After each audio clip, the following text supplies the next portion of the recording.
Shit. We're back. And on Wednesdays this time. Look at that. Formerly on Thursdays, right? So we were doing the whole Thursday thing for, I don't know, how many weeks now? Like 6 weeks? Well, we're supposed to be for the Ultimate Fighter, which we barely even talk about. Yeah, barely talked about. But we knew some people out there were watching it, so we didn't want to go ahead and kind of cross over and whatnot. But we're back. Wednesdays, 9-ish, 10-ish o'clock, every single week. We'll be back. You'll have a lot more time to listen to the podcast from now until whatever event's coming up on the weekend. So it works out perfectly. Everybody wins here. Everybody wins. Lots to talk about this week. Man, 218. Fucking ridiculous show. The Ultimate Fighter finale. Tough finale. Which, by the way, I saw the main card, and I was talking crap on it now, but I just started going through the card. I'm like, oh yeah, that fight was pretty good. Oh yeah, that fight was pretty good. Anyway, we can talk about that guy. Plus, next week we got the fight in, where is it, Bakersfield, California? Fresno. Basically the same fucking thing. If you've ever been to either two of those cities, it's the exact same thing. But first, let's dive in. Let's talk about it. Let's talk about the Ultimate Fighter finale. Got you guys. So there was a lot of pretty decent fights as far as the event goes. I wasn't too disappointed. I mean, I think I, along with everyone else, had pretty low expectations. Let's be honest. Looking at the fight card, obviously there's a lot of ladies fights. There were a lot of ladies fights, in my opinion, and I think you can probably statistically prove it out. Less of them go to finishes. Yes, this is true. But big but. Ladies do like the arm bars, and there was a lot of arm bar finishes. Dude, there was a lot of finishes in total. So there was, let's see, 1, 2, 3, 4, 5, 6, 7 finishes, and then 1, 2, 3, 4 decisions. That's pretty good. That's a pretty good ratio. Not gonna lie. And 2 of the decisions were pretty fucking badass too. Uh-huh. I mean, the card did pretty damn well. Like I said, I didn't have very high expectations. I was going in thinking like, meh, whatever. I got nothing else to do. It's Friday night. I'm a dad. I have fucking no life anymore except for MMA and kids. So I'll watch it. Went in, left pretty happy. We could go through the entire card, but man, there's just too much going on with 218. So we're just gonna kind of pick and choose exactly what we want to talk about. The first big fight I think that we should actually touch on: Brett Johns versus Joe Soto. The Welshman, the Pikey, my new favorite fucking fighter.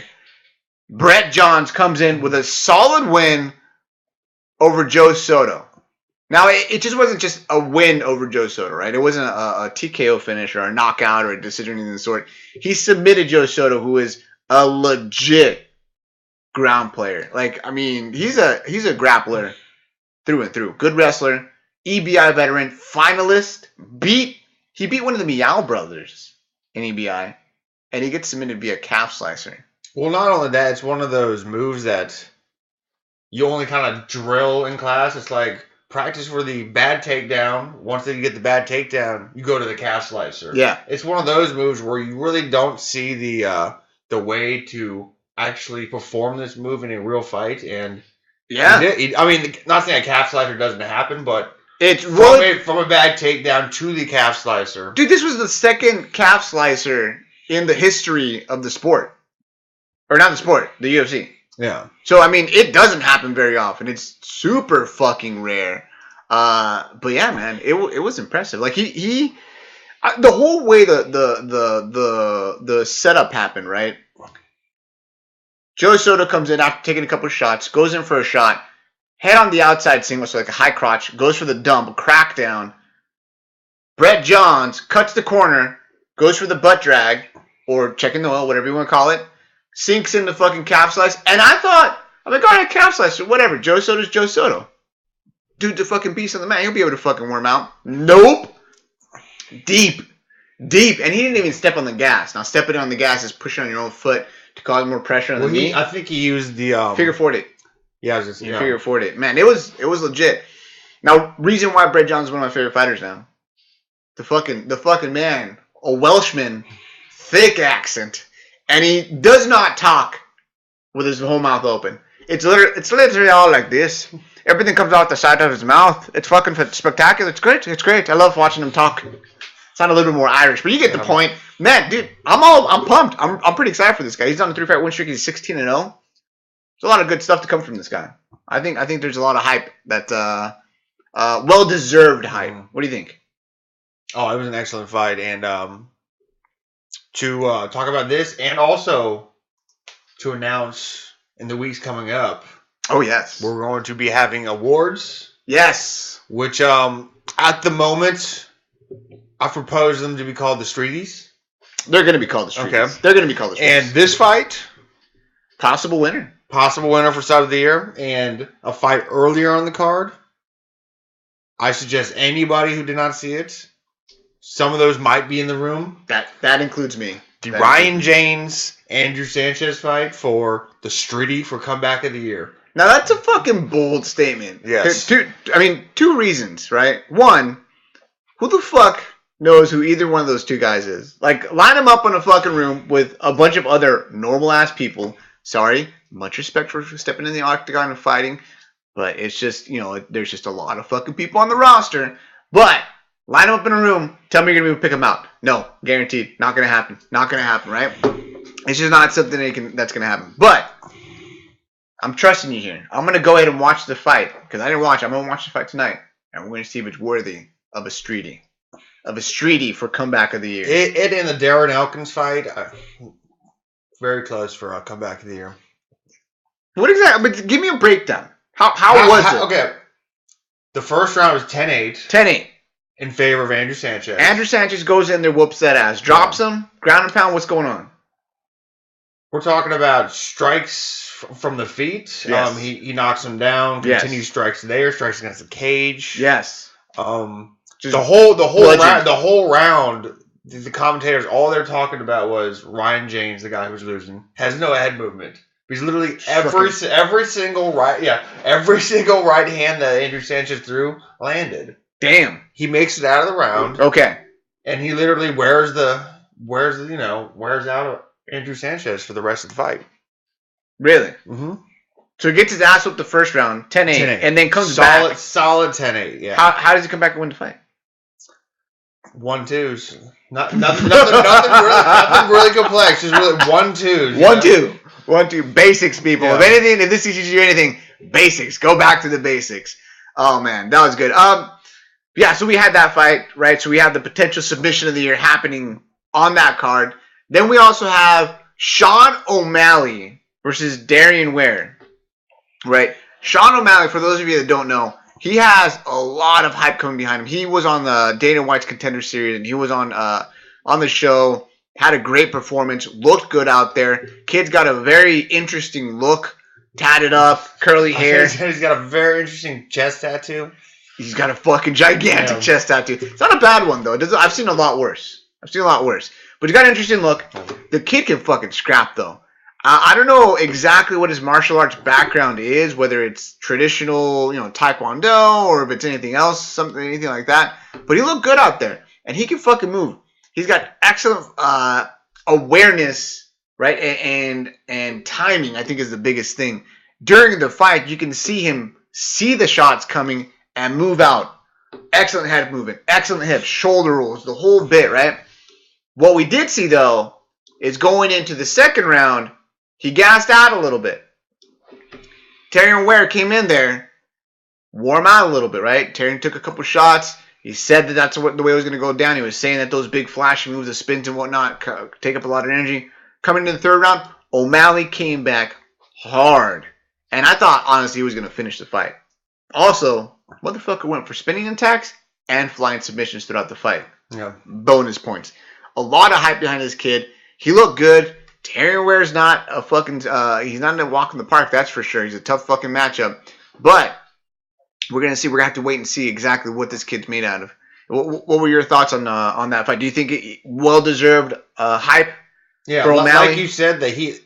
With the spinning stuff, it looks like he's got a more, Taekwondo, karate background. Yeah. He's kind of got that wide stance where he bounces in and out. People call it the Conor McGregor style.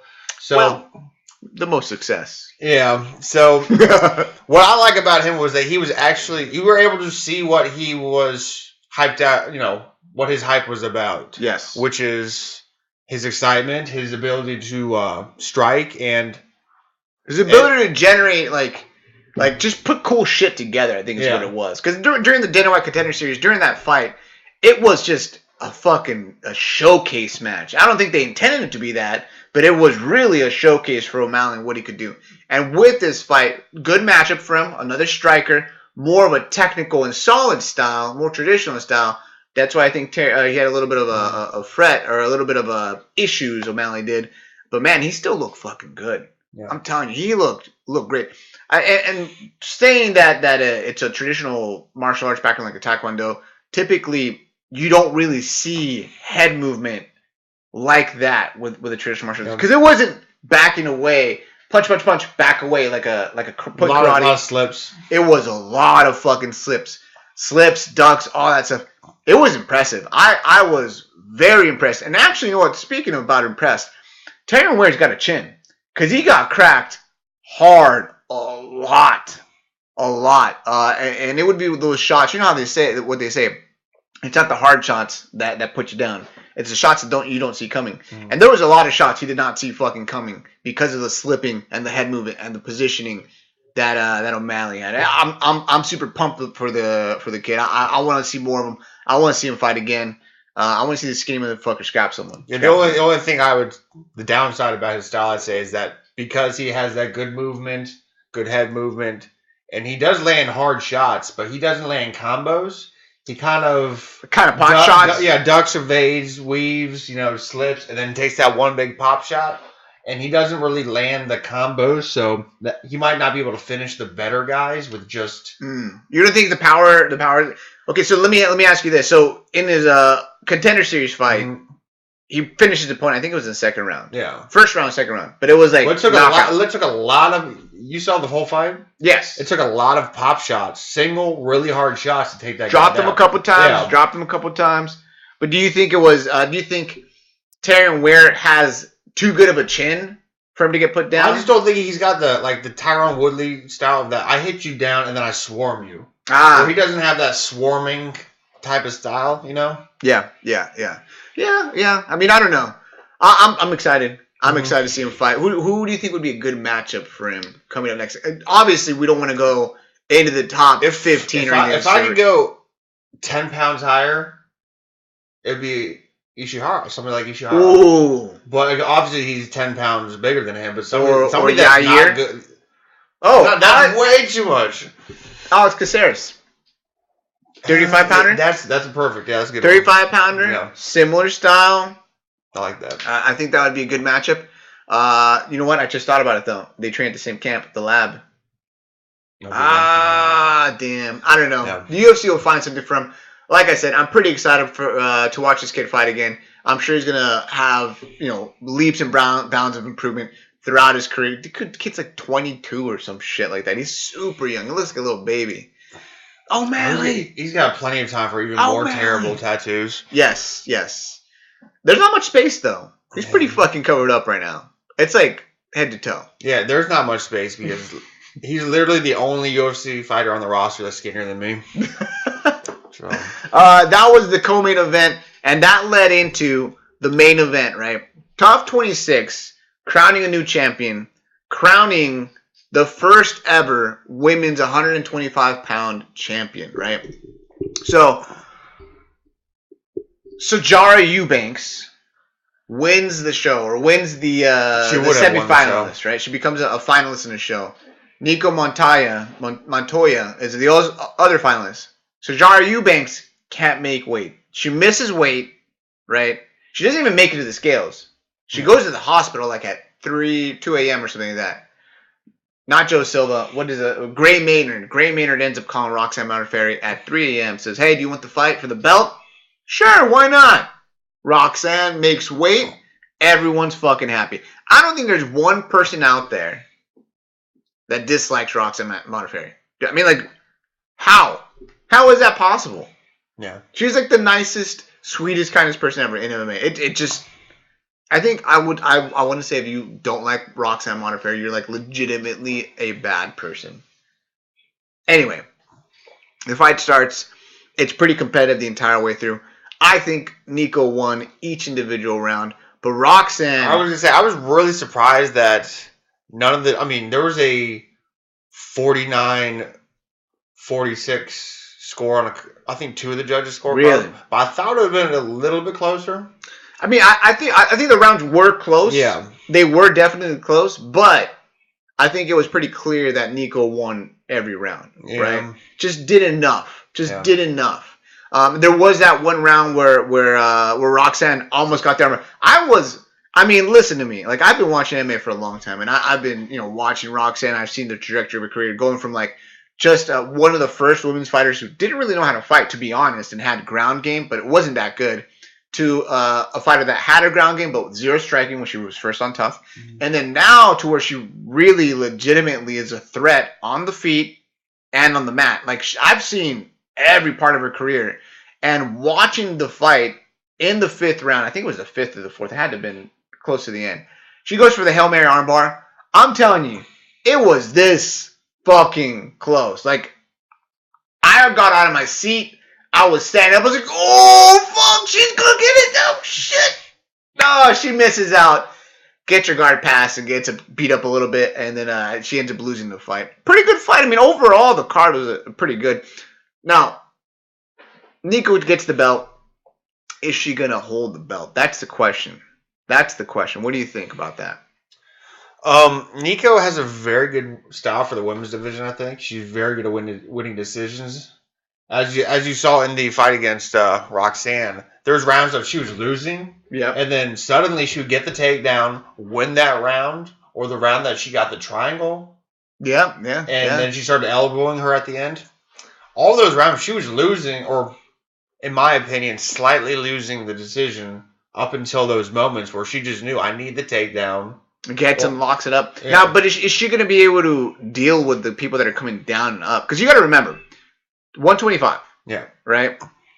Brownie division, they had the people from Tough. You got girls like Valentina Shevchenko.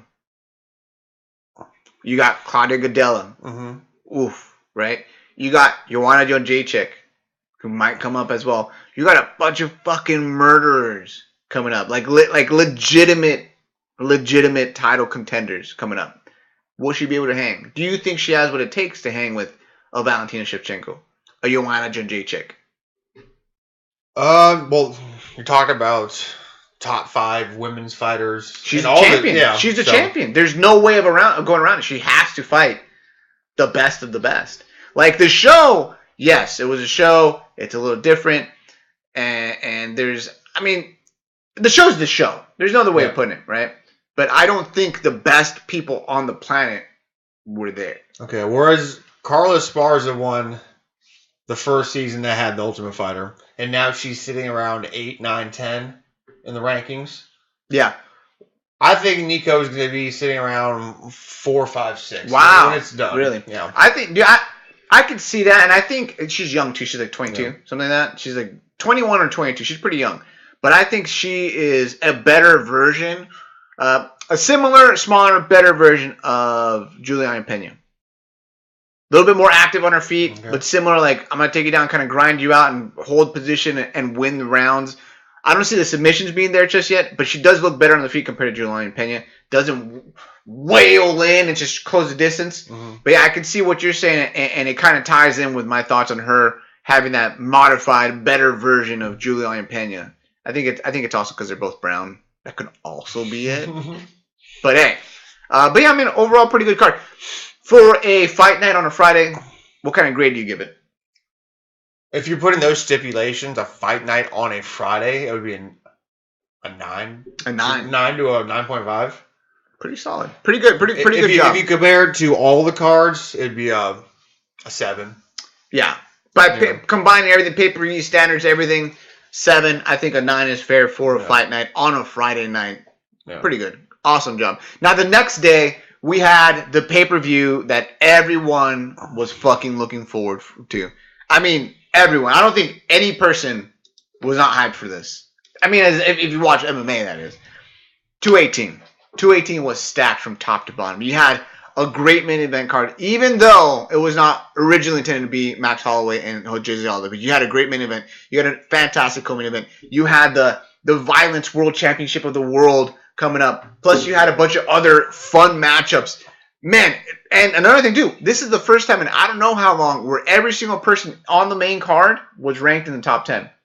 Every single fighter that was on the main card was ranked in the top 10. Okay. That's crazy. Crazy. Let's talk about that card. Going into the card, we had a couple good fights, right? But the big one to start kicking off the vibe, the feel of 218, Yancy Medeiros versus Brazilian Cowboy. Holy shit. Was that a fucking good fight? Back and forth brawl. Cowboy knocking down and almost finishing Yancy in the first round. Second round, back and forth. Yancy getting a little bit better, and then Yancy ends up getting a finish in the third round via TKO. What? I mean, that's a fight of the year contender. No, fight of the year contender. I wouldn't say it that far, but it was a good fight. Knock him out, drag him out, and dude, Yancy's got a fucking chin on him, dude. He can take a punch. So can Cowboy. But man, Yancy can take a punch. There was a couple of times, legitimate, where I thought Yancy was just gonna fall, like just legit, just fall down. His legs were gonna give out. It was a knock him out, drag him out war. It was great. I loved the fight. I thought it was fantastic. Little weird how it ended. I think when Cowboy got like a body shot or something like that, just started wincing, and then Yancy swarmed him. Yeah, that was a little weird. But it looked good. It was good. I was pretty pumped. What you got on that? Nothing really to add. Looking back on it, I remember it being a brawl, but I don't remember it being the highlight of the night, as it seems to be for you. Really? No. What do you got above that?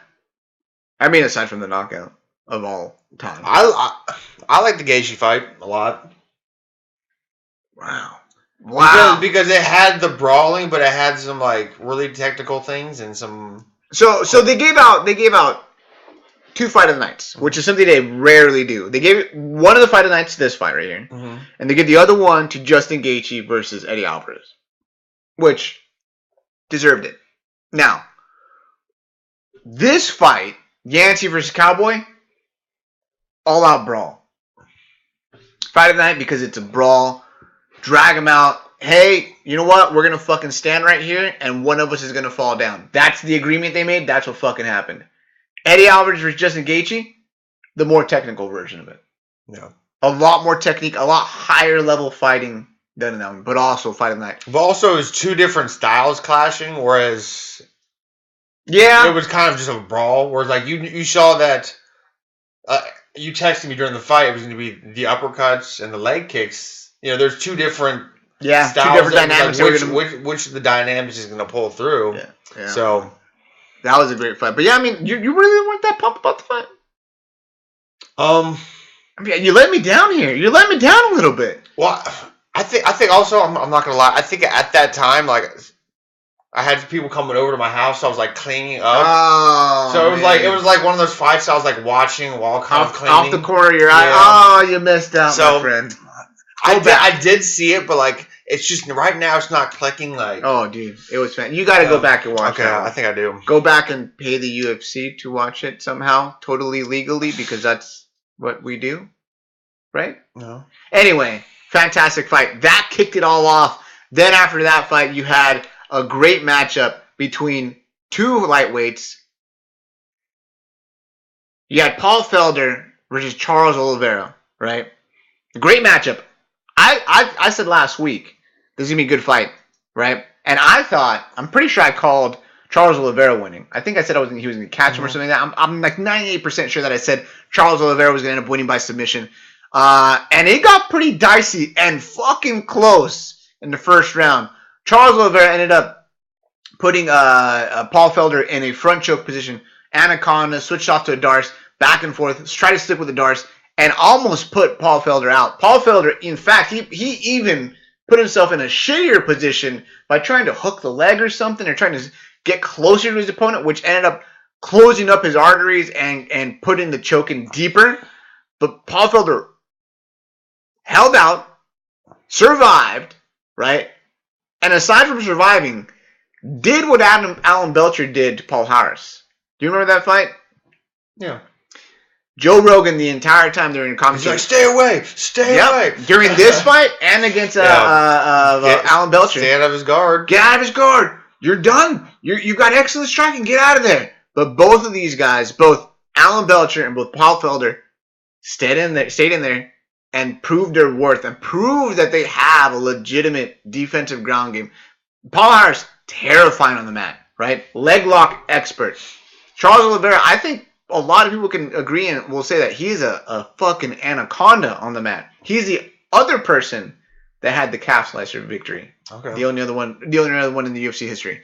So Paul Felder stays in there and just ground and pounds the fuck. I'm sorry. I apologize, Miss Bauman or Mrs. Bauman. Please don't get offended. But he beat the fuck out of him with ground and pound. Landing some vicious elbows, which ended up calling for the KO or the TKO at the end of the round. It was great. I was all about it. Not a drag out war, but there was a lot of technical ground fighting and awesome ground and pound shown on both parts. You know, I was just thinking, like, didn't Paul Felder just get knocked out by Stevie Ray with nasty elbows from the ground? And then I looked at his record and it's like, oh no, he is the elbow. Yeah, so like, I was gonna say, like, his ground and pound, these last two fights, like, I have, like, what was it, July 2017? I would like you to find any two fights or any one fight this whole year that has nastier ground and pound than he did in two fights in 1 year. Paul Felder's got some mean elbows. Dude, that guy in general, he's a bad motherfucker. But I'm talking about from the guard. You don't see very many guard finishes. Dude, Charles Oliveira tapped from strikes. Yeah. He tapped due to strikes in that fight. The referee didn't see it, and Paul Felder didn't fucking bother stopping either. But still, he tapped due to strikes. Paul Felder's a bad dude. He's a bad motherfucker. And he's got, you could set him up for another good fight. I think they try to push him too early, too soon. But I think he's catching his stride. I think now's the time they can start giving him a top 15 guy. What do you got? Who do you think would be a good matchup for him? Right up there in the top 15. Top 15. I'd say between 10 to 15 would be a good option. So we got James Vick, I was gonna say Francisco Trinaldo, Anthony Pettis, Beneil Dariush, Ali Quinta, and Michael Johnson.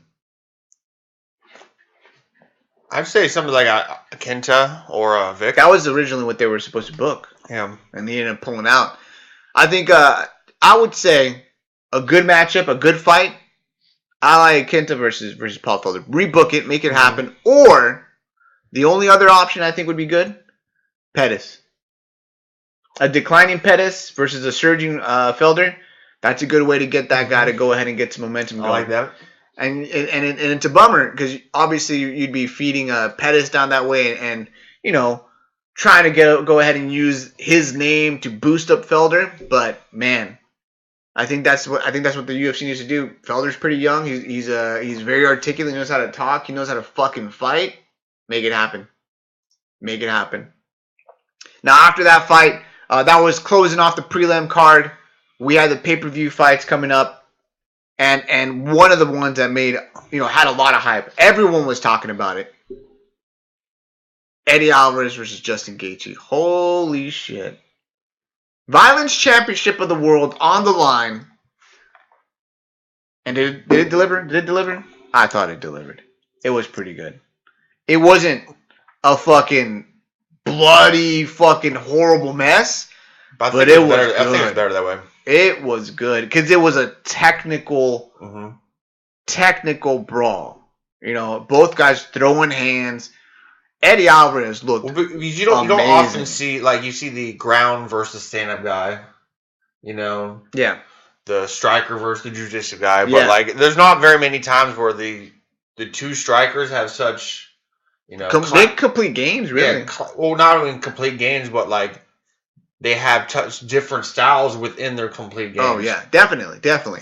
I love really how Justin Gaethje approaches fights, but Eddie Alvarez studied him. You could tell he studied him. Justin Gaethje very much kind of keeps that traditional boxing position, shells up when he needs to, hands up in the front, covers up a little bit, and it serves him well because he'll take punches to the forehead or he'll roll off and then he'll shoot a hard uppercut or a hard hook and catches people and hurts people that way. But Eddie Alvarez, you could tell he did his fucking homework.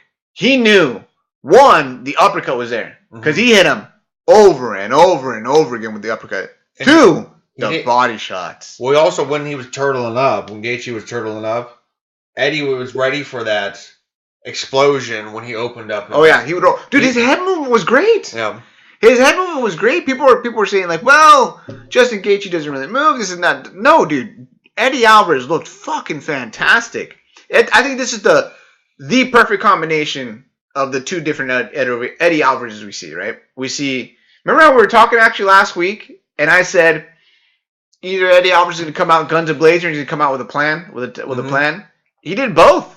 He did. He combined them both, and you actually said, "Well, you can't have one without the other." The exact words, dude. He did fucking both. Okay. It was great. Now remember that. Yeah, dude. He had a game plan, and he fucking sat in the pocket and fucking fought the war. It was great. I loved it. In the end, we saw Justin Gaethje going down due to a knee, but I think it was not just a knee. I think it was a lot of cumulative damage. Yeah. Because if you watch the fight. They would clinch up. Justin Gaethje would throw a leg kick, hard fucking leg kicks on the outside as they're leaving. But in between each leg kick, Eddie Alvarez would throw 4 or 5 uppercuts, body shots in there. I mean, it was great. I can't say enough about this fight. I thought it delivered. Well deserved the fight of the night, but complete opposite of the Yancy Medeiros versus Brazilian Cowboy. It was just on the other end of the spectrum as far as like fight of the night. Technical fight of the night versus all-out brawl top fight of the night. No complaints.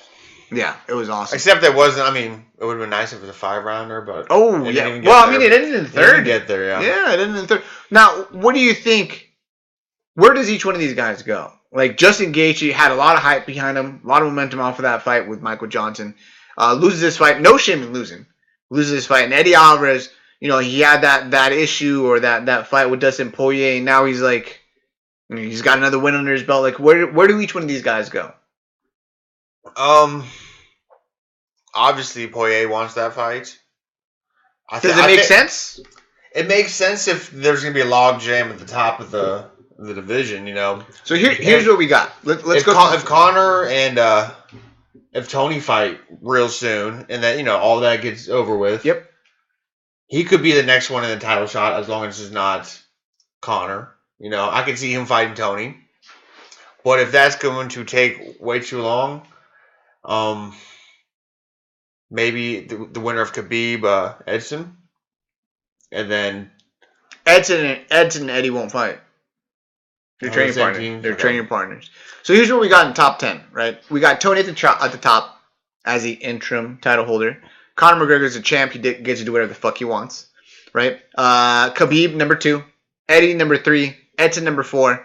Justin, number 5. Nate Diaz, number 6. Poirier, number 7. Kevin Lee, number 8. Chiesa, 9. Michael Johnson, 10. For me, I think Eddie waits it out. I think that's the best choice. No. I think that's the best choice.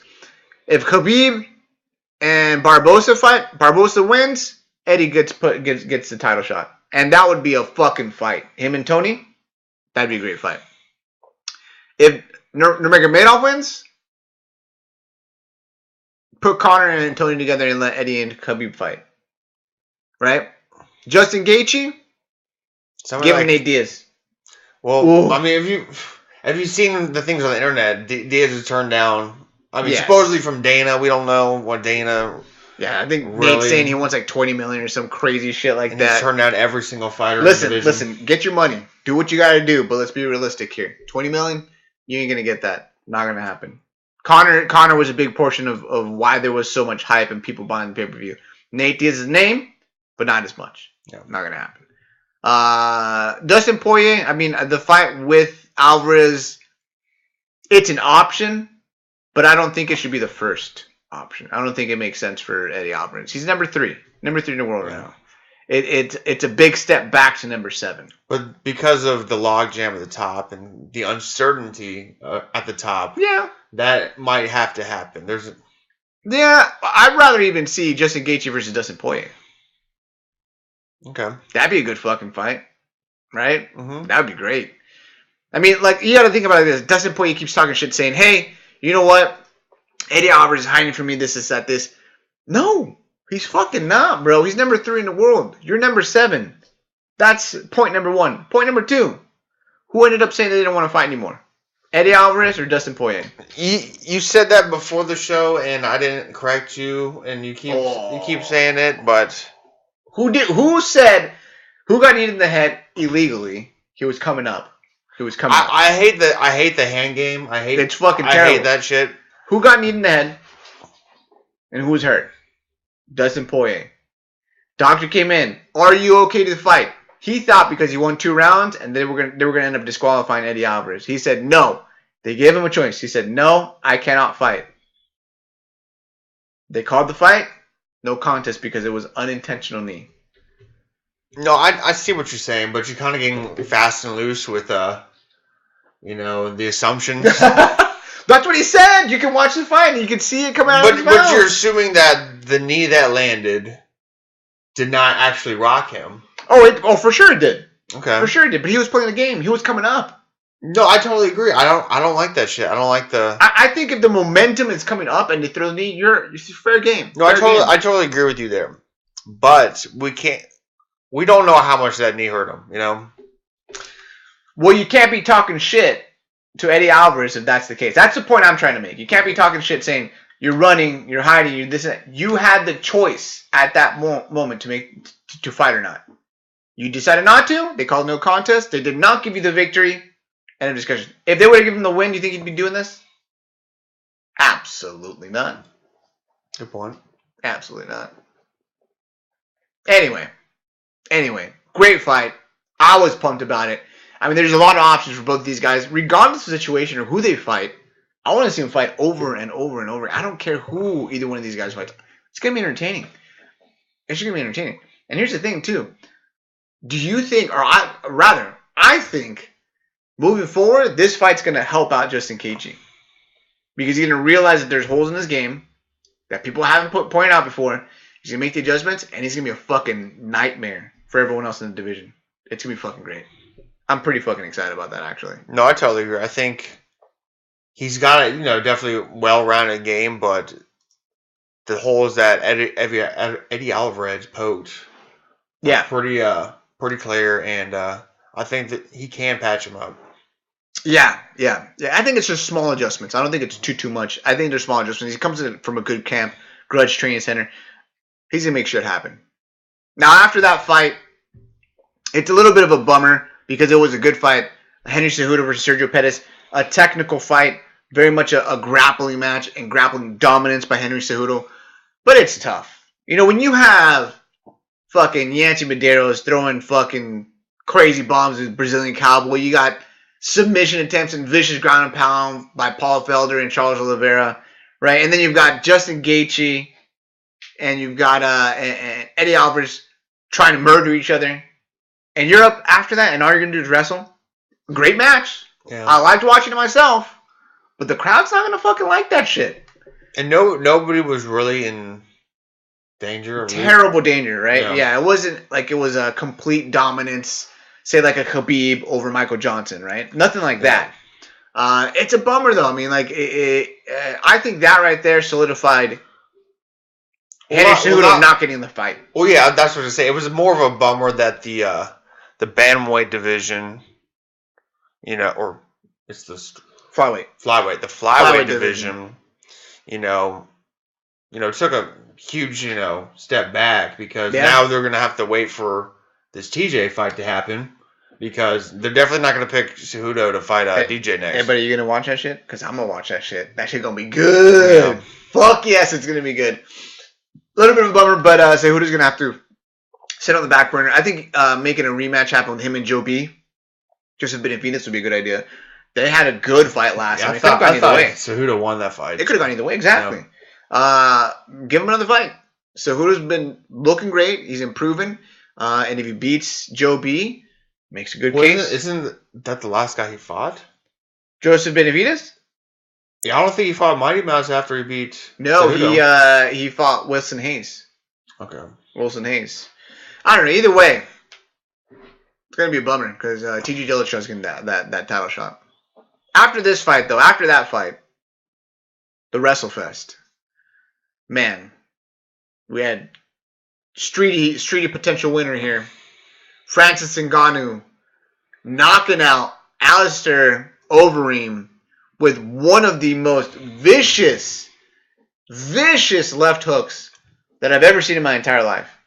It was like a not even a left hook or an uppercut like is depicted on in his picture that I have up. It was like a shovel uppercut, kind of like sideways, coming at an angle. Man, it was one of the most vicious knockouts I had ever seen in my entire life. I mean, there's nothing I can really say aside from watch the fight.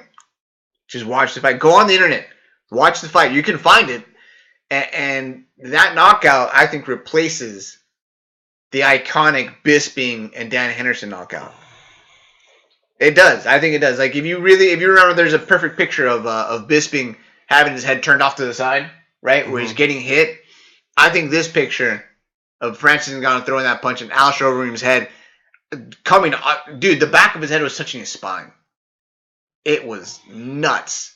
Ngannou's the real fucking deal. He's got some fucking power. I called this completely wrong too. I said Overeem was going to get a submission. No. You can tell that he was eager to get it to the mat, but Ngannou was not. Yeah, I didn't like the. If you watch the clip before the punch and a little bit before that, he kept coming in and then waving his head around like. That's what he's been doing the past couple of fights. He's trying to see and counter, but Ngannou's too fast. Not only is he powerful, those punches are fucking fast. Yeah. Man, I'm sad. I got sad right there, dude. When he when he died, I thought that they were gonna pull him out on a stretcher. The uppercut or the shovel punch, whatever you want to call it, yeah, was bad. But the hammer fist afterwards. Oh, dude. Wow. Dude, that hammer fist was pretty much. It was completely unnecessary, obviously. It was completely unnecessary, but man, man, it stiffened the butt. He was out for like a solid 2-3 minutes. 2-3 minutes. I thought they were gonna put him on a stretcher. I legit thought that. I thought that this was the first time the UFC was gonna have a death in the octagon. It was so fucking bad. I was like, oh fuck. The hype is real, man. That punch machine, whatever the fuck that thing is called, that reads the power of how hard he hits. It's got to be accurate because I don't think I've ever seen anyone get put out like that in a fucking long time with one punch. When's the last time you've seen someone get floored with a punch, floored like that? Well, I don't remember time seeing that. Like you see in the picture, the way his head won't move, like a movie where the fists and the face are separated. Yeah. I've never seen that before. Like he got the commentator was saying he got lifted off the ground. You ever see the movie Snatch? Yeah, with Brad Pitt when he's a boxer and he's a pikey boxer. Mm-hmm. There's a scene in Snatch where the English heavyweight uppercuts him, and it's almost exactly like this. Yeah. Go check that out if you get a chance. There's images on the internet where they're comparing the two. It's almost identical. It's fucking ridiculous. Man, Ngannou, what this guy? First off, he's got the ability, right? He's got a look. They just announced today that Stipe and Ngannou is basically booked for 220, UFC 220. I believe that's in Boston, right?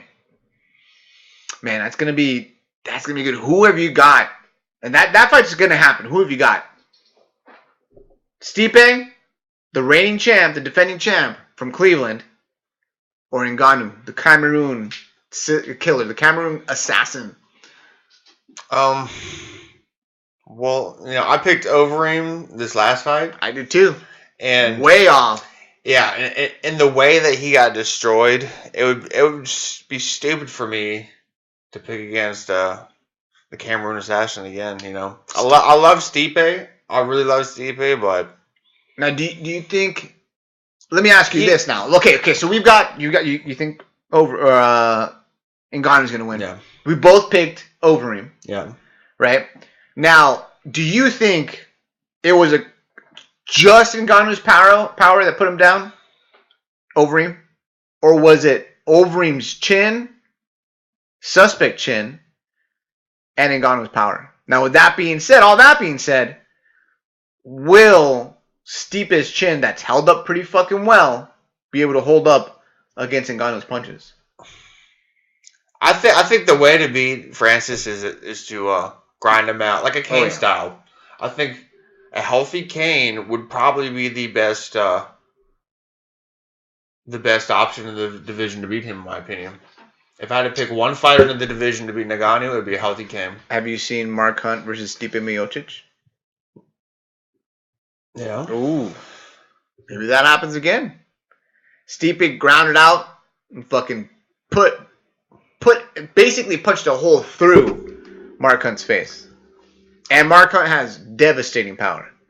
But also, what you saw in this fight was that when Alistair got that short period of time against Ngannou against the cage, if you look at his legs and his ass, he just moved him like he was nothing. He's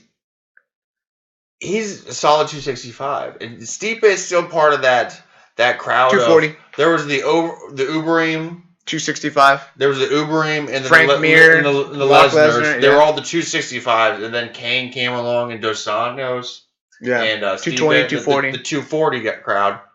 Now we're moving back up to the 265, and it's man, so exciting. I think taking down Mark Hunt is a little bit different than Ngannou. Oh fuck, dude.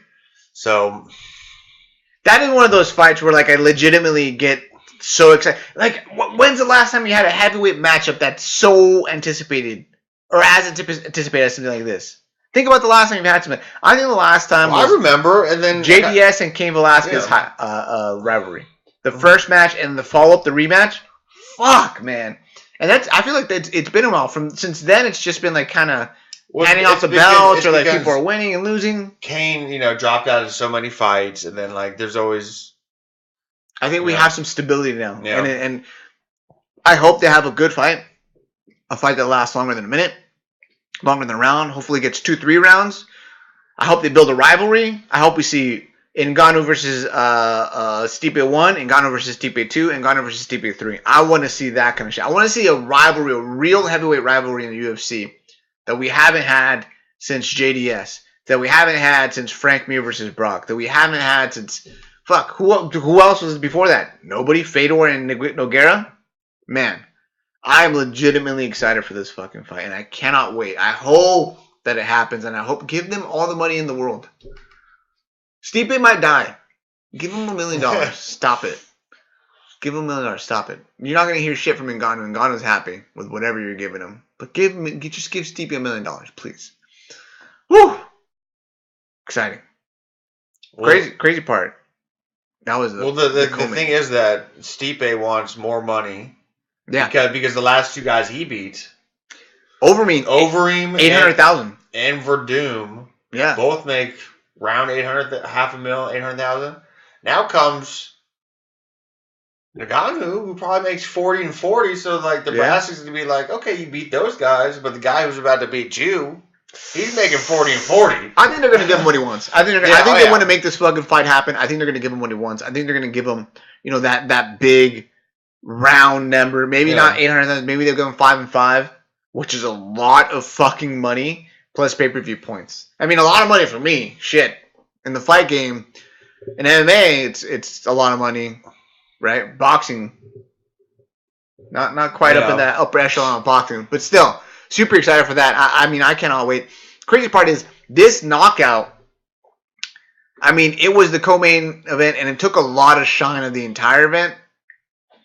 But we still had a fucking great battle between Max Holloway and Jose Aldo. Now, it was similar in the end of the third round, finish in the third round, but I thought Max was a lot more loose, and he 8 punches, but he was in control. I thought he was in control. I think, and I don't think it's the end of Jose Aldo at all. I think Jose Aldo is still. I'm done with him. You think he's done? I don't think he's done, but I'm personally down with him. The fight before Max wrecked the number 2 guy in the division, Frankie Edgar. No, I understand that. I think just Max just has his number. I think that's just the case with this particular matchup. I think this is one of those but there's always the rivalries. There's always something with him. And with who? With Jose? With Jose. It's like what? He had the thing with Connor. Then he was, he was too mad. I ran at him. He had that. Oh, you're saying excuses. And then he's like, I'm going to go to boxing. And then he came back. And then it's like, I was injured against Max. And then, I didn't throw any kicks. And then he comes in this fight, doesn't throw any kicks. Dude, he threw a lot of kicks in this fight. Listen, I get what you're saying. He just doesn't want to admit that he lost. And it's understandable. He's been the greatest for the longest time. I get it. But he's not done. He's not done. I can't see him being done. I picked him to win this fight. And no, he did not throw a lot of kicks. He did. I thought he threw a lot of kicks. No? I thought he threw a lot of kicks. No. I don't know. We got to watch this fight again. Man, Max looked good. I think it was more Max looking amazing than Jose Aldo looking bad. Do you think Jose looked bad? I don't think he looked as good as he could. I don't think he looked bad. Do you think it was Jose that looked bad, or was it Max that looked amazing? I think Max always looks good, but... Dude, Max looks so fucking good.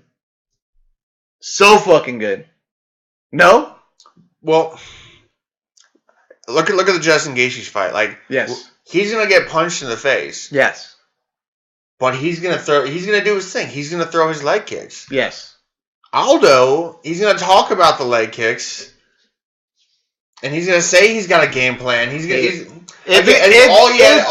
you're not named Tony Ferguson, let me Mike basically fucking hates your guts. See, I'm the big Connor. I'm a better fighter than Connor. Oh, I ran at him. Next time I'll take him down and there's always these excuses. He never has a good game plan. This isn't the WEC. Listen. I don't think he's done.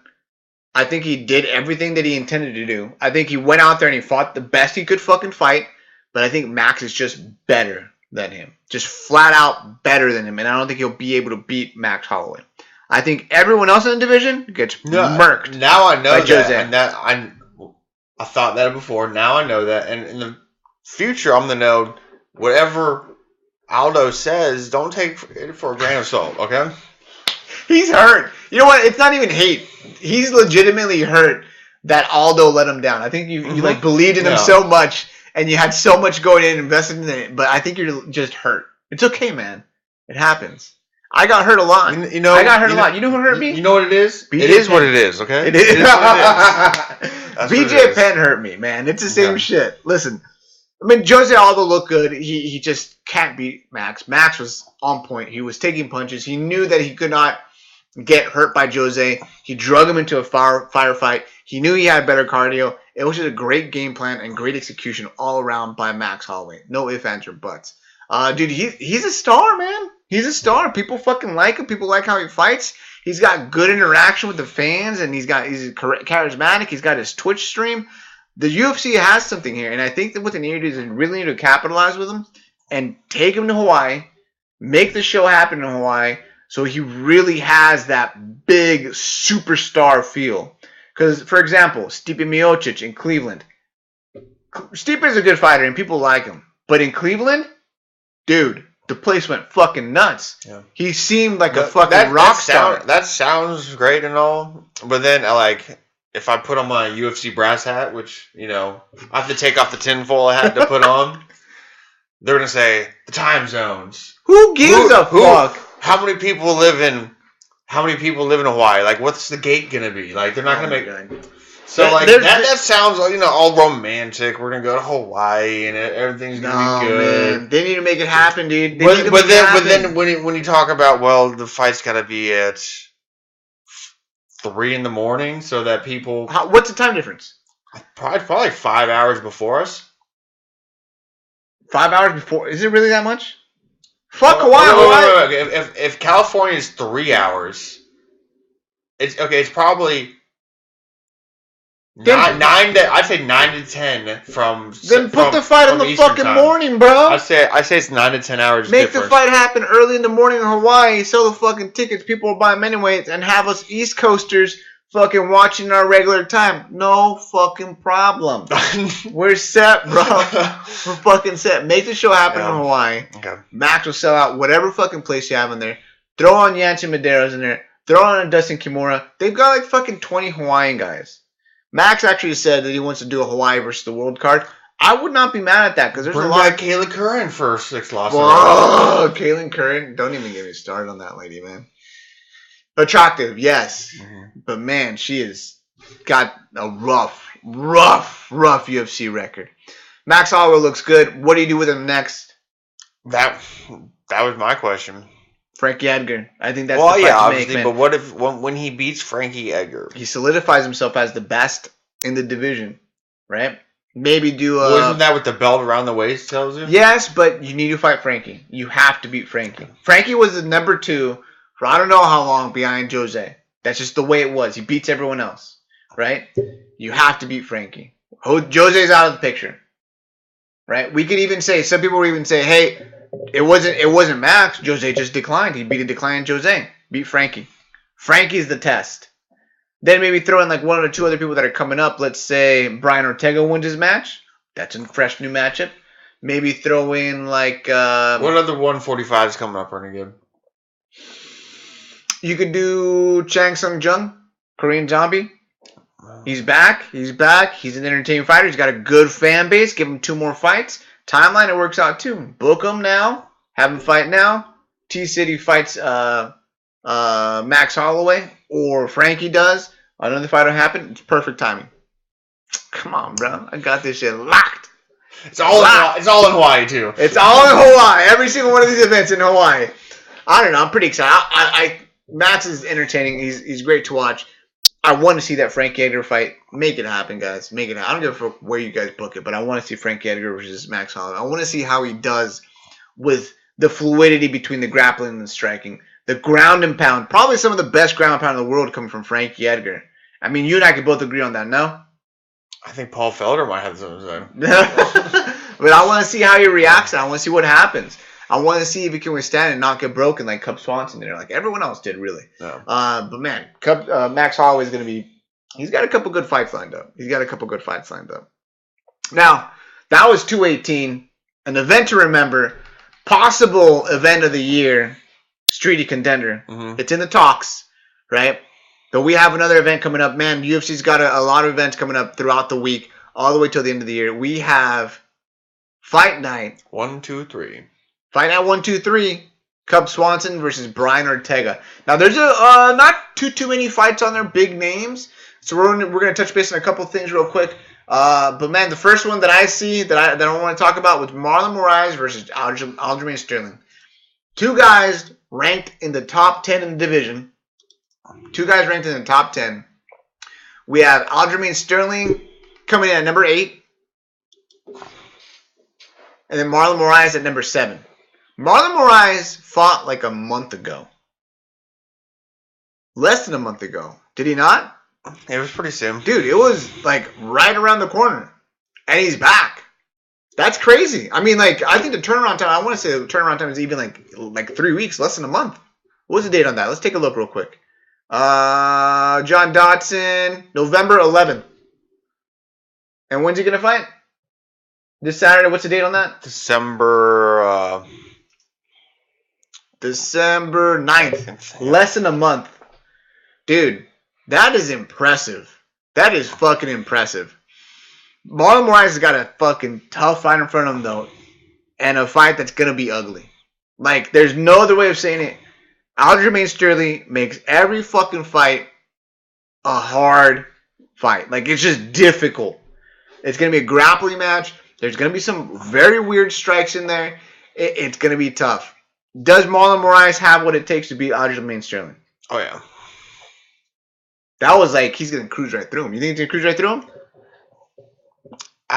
Aljamain Sterling, like you said, makes fights dirty, but yes, he doesn't pose all that much of a threat to finish the fights. So Yep. So, well, he's got good subs. He's got a good sub game. Does he? Yeah, he's got a pretty good submission game. I'm kind of siding with you on that one. Marlon Moraes is pretty good. Excellent striker. Good movement. Good distance management. Great speed. Pretty decent power, right? And he's got good jiu-jitsu. The thing that I'm worried about is the wrestling. But I'm on the same page. I think Marlon Moraes is going to be able to clinch that one. Unanimous decision. Unanimous decision is what I'm thinking. Now for the main event, pretty good one. Pretty fucking good one. Cub Swanson and Brian Ortega. Man, we got the vet. You can kind of see what the UFC's trying to do here. Using Cub Swanson's name to really boost up Brian Ortega. And they tried to do that with the Korean Superboy. Oh, yes. Which ended up being a fantastic fight. Brian Ortega, he's undefeated in the UFC. He's undefeated, period. Yeah. The only thing he's been defeated by is drug tests. That is true. And it wasn't even like marijuana. It was like Stanzanol. Yeah. Which is crazy. Steroid. Straight up steroid. He ended up losing got his fight overturned on his UFC debut against Mike De La Torre, but then he went 1, 2, 3, 4 fights with 4 third-round finishes. Pretty impressive against Cub Swanson, a fucking veteran, a tough son of a bitch, Cub Swanson. Man, I could talk about Cub Swanson's resume for fucking 5 days. How do you think this fight's going to turn out? What do you think is going to happen? Obviously, I'm a big T-City fan. T-City! So, what's your T stand for? Triangle. Triangle? What are you talking about, man? I really would like to see T-City win. Unfortunately, if I had to put money down on it, this is the fight where he gets outpointed and outpointed. It's a 5-round fight. Yeah, it's a 5-round fight. You think all the fights that he's had recently, he comes back and wins at the end. And against somebody like Cub Swanson, it's probably going to be that... Like, you can't walk that tightrope in the UFC for that long. Eventually, you're going to fall off, and this might just be it. Cub Swanson, I think, is a black belt. Oh, yes. So, absolutely. Dude, he was a brown belt, like, fucking when I started doing jiu-jitsu. I remember I was at a jiu-jitsu tournament, my first ever jiu-jitsu tournament, right? And I entered in the intermediate division. This is like with, 2 weeks, 3 weeks worth of jiu-jitsu. Terrible idea. Anyway, he was there grappling, and he had like Nam Pham in his bracket. I remember watching the match. This was when Cub Swanson was still fighting in the King of the Cage. This is like 2007. He was a brown belt then. I guarantee you he's well beyond black belt now. Yeah. He's got a couple degrees. So he's not at T-City level, but... Wow. What? Like... There's Damian Maia. Yes. You're not going to compare T-City to Damian Maia. No. Hold the fuck up. There's Damian Maia. Yes. There's a huge space. Yes. The next person ain't Gunnar Nelson. It ain't Gunnar Nelson. Who's number 2? Probably Gunnar Nelson. Okay. Who's probably Gunnar Nelson? Let's choose this continent. Somebody from on the continent that has good jiu-jitsu. Wow. Okay. Anyway, Cub Swanson, 32 fights in. T-City, pretty young. So you're saying the experience is going to be on Cubby's side? The experience in the way Brian Ortega has proven he fights, where he kind of I don't want to say nonchalant, but like he pours it on at the end. Yeah. And that somebody like Cub who's seen it, done it, How's it end? I think it'll just be the decision that he just gets outpointed. I'm not saying that like he's gonna get outpointed with like little pillow punches, but I think he's going to get battered. He might get battered. If it goes to decision like how you're saying, it's gonna be a bad night for Brian Ortega. But that's not what's gonna happen. We're gonna get another 3rd round finish. Calling it right now. Yeah. He's gonna light him up on his feet. Brian Ortega is going to light up Cub Swanson on his feet. I'm not even a Brian Ortega fan, which is shocking right now between the two of us, because there's a huge contrast on how we feel about it. I'm a Cub Swanson fan, but I think Brian Ortega is going to light him up on his feet, and he's going to get a submission. So we're going to raise him to like... It's going to be very similar to Max Holloway versus Cub Swanson. That's what it's going to look like. Mm-hmm. And then what's going to happen after that, there's going to be a debate between Frankie Edgar and Brian Ortega for the title next. That's what's going to happen. I'm calling it right fucking now. Put $5 on it right now. If you have $5 you never want to see, put it on the fucking fight. By the way, the fight, odds-wise, basically even. Plus 105 for or for Cub Swanson, and I think it's like minus 110 for Brian Ortega. So it's basically an even fight. It's a pick 'em. Nobody knows what to think of it. So I could be terribly wrong. You know, that's essentially what I'm fucking saying. Oh, man. Any other fights on that card that you're interested in seeing? I like Jason Knight. Oh, yeah. Jason Knight's fighting on that card. Jason Knight. He's fighting Gabriel Benitez. Benitez. My countryman. Slightly familiar with his... He's pretty good. He's a scrappy guy. Yeah. He's going to stand up with Jason Knight, which will make the fight exciting. Definitely but I think Jason Knight's at that point that he should... I mean, I'm not saying he deserves this, but he could be fighting named fighters every single time because I think he's that good. What happened last time he had a named fighter? His only time having a named fighter. He got knocked the fuck out. Ricardo Lamas. Huge step in competition. But I think what they're trying to do is they're trying to kind of bring him back slowly. Give him like an easier fight with Gabriel Benitez. Give him then the top 15. Give him then the top 10. Then kind of edge him back. Because he's exciting. Jason Knight's an exciting son of a bitch. He can scrap. He can fucking fight for sure. Good jiu-jitsu. Great striking. He's the Hillbilly Diaz brother. But I just think that they're trying to be a little bit more careful with him because I think they threw him in super deep. Ricardo Lamas is a bad motherfucker and just knocked him in the next millennium, essentially. Yeah, it's a good fight to call or a good fight to pick. Man, it should be interesting this weekend. I don't know. We'll find out. You know, a lot of times with these cards that don't have names end up being good ones because kids are hungry. They want that bonus and they're going to go out there and fucking fight hard. Will you be watching the whole thing? Oh, yeah. Oh, yeah. Oh, yeah. All right, that brings us to some of our, I think, my favorite segment. I don't even know. Is it my? I think I don't know. I think it's my favorite segment. It's a tweet of the week. Tweet of the week. Now, I don't really side with the person that tweeted this. I don't really side with it, but I will say this: the tweet is pretty fucking funny. The faces are perfect. Yes. Excellent choice. This is by one pulled by Mike. He picked this one, and I was all in when he pulled it in. It's Dustin the Diamond Poirier. So at Dustin Poirier on December 5th.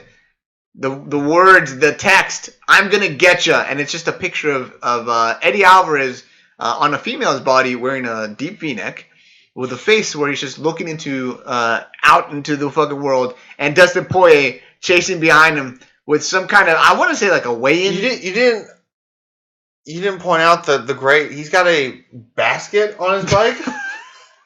Like it is a teal bicycle with a basket on it and a bell. Bell. It's a pretty solid photograph. It's a pretty solid tweet. Go ahead and check it out. Give Dustin Poirier a like and a comment on that guy. But it's a pretty solid tweet at Dustin Poirier. Anyway, that's it, guys. That's pretty much it for us this week. We had a lot to talk about. 218 was just crazy. I think we went over the hour mark. I'm pretty sure we did. Anyway, for Mike, this is Ruben Vera, Street Grappler. 2, we're out. Peace out, guys.